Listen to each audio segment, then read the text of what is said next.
Assalamualaikum warahmatullahi wabarakatuh. Bertemu lagi sama aku Malaya. Hari ini aku akan menjelaskan tentang dampak jika kekeringan air.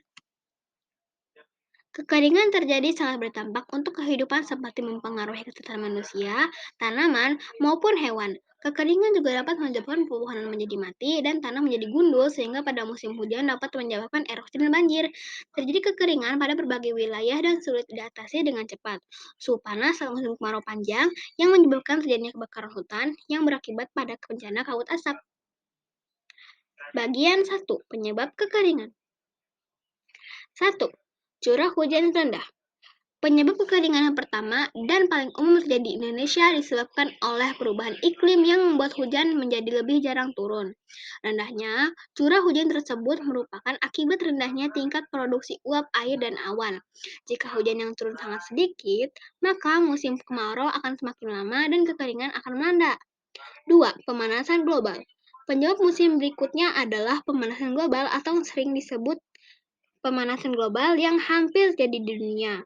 Penyebab global warming sangat beragam, mulai dari polusi kendaraan dan pabrik hingga penggunaan berbagai zat kimia berbahaya. 3. Minim daerah resapan. Alih fungsi lahan terbuka hijau yang digunakan sebagai bangunan tempat tinggal juga dapat mempengaruhi kondisi dari cadangan air tanah. Ketika tanah yang mampu menyerap air hujan harus ditutup oleh beton, udara tidak dapat merasap ke dalam tanah.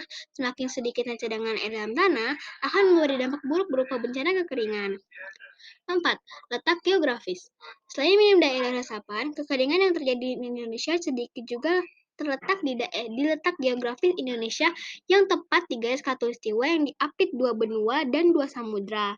Indonesia secara geografis juga terletak di daerah monsun yang merupakan fenomena alam di mana sering terjadi perubahan iklim ekstrim yang disebabkan oleh perubahan tekanan udara dari daratan. Bagian 2. Dampak kekeringan. 1. Banyak tanaman mati. Dampak kekeringan yang pertama adalah banyaknya tanaman yang mati. Padahal kita semua tahu bahwa tanaman merupakan salah satu sumber kehidupan bagi manusia. Ketika musim kemarau datang, maka banyak tanaman mati karena tidak bisa mendapatkan sumber udara untuk hidup. Hanya ada beberapa tanaman saja yang bisa bertahan hidup, seperti pohon jati dan pohon kaktus. 2. Meningkatnya polusi. Dampak berikutnya, ketika tanaman mati, maka polusi udara akan semakin merajalela. Hal tersebut disebabkan tidak ada tanaman yang bekerja sebagai agen yang memproses gas karbon dioksida untuk dijadikan oksigen bagi kehidupan manusia. Maka dari itu, kita harus bersama-sama mencegah berbagai penyebab terjadinya kekeringan tersebut, agar kehidupan dapat terus berjalan dan terhindar dari bencana. Bagian 3. Solusi. Penanganan kekeringan di Indonesia membutuhkan kerjasama antara pemerintah dan masyarakat.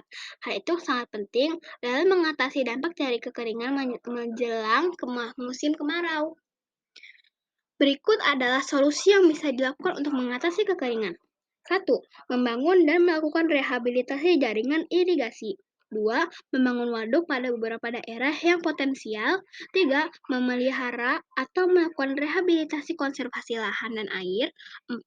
Melakukan sosialisasi kepada masyarakat untuk menghemat penggunaan air. Dan 5. Melakukan reboisasi terhadap hutan dan penghijauan pada area pemukiman warga maupun di jalan besar. Terima kasih ya sudah menonton video ini. Wassalamualaikum warahmatullahi wabarakatuh.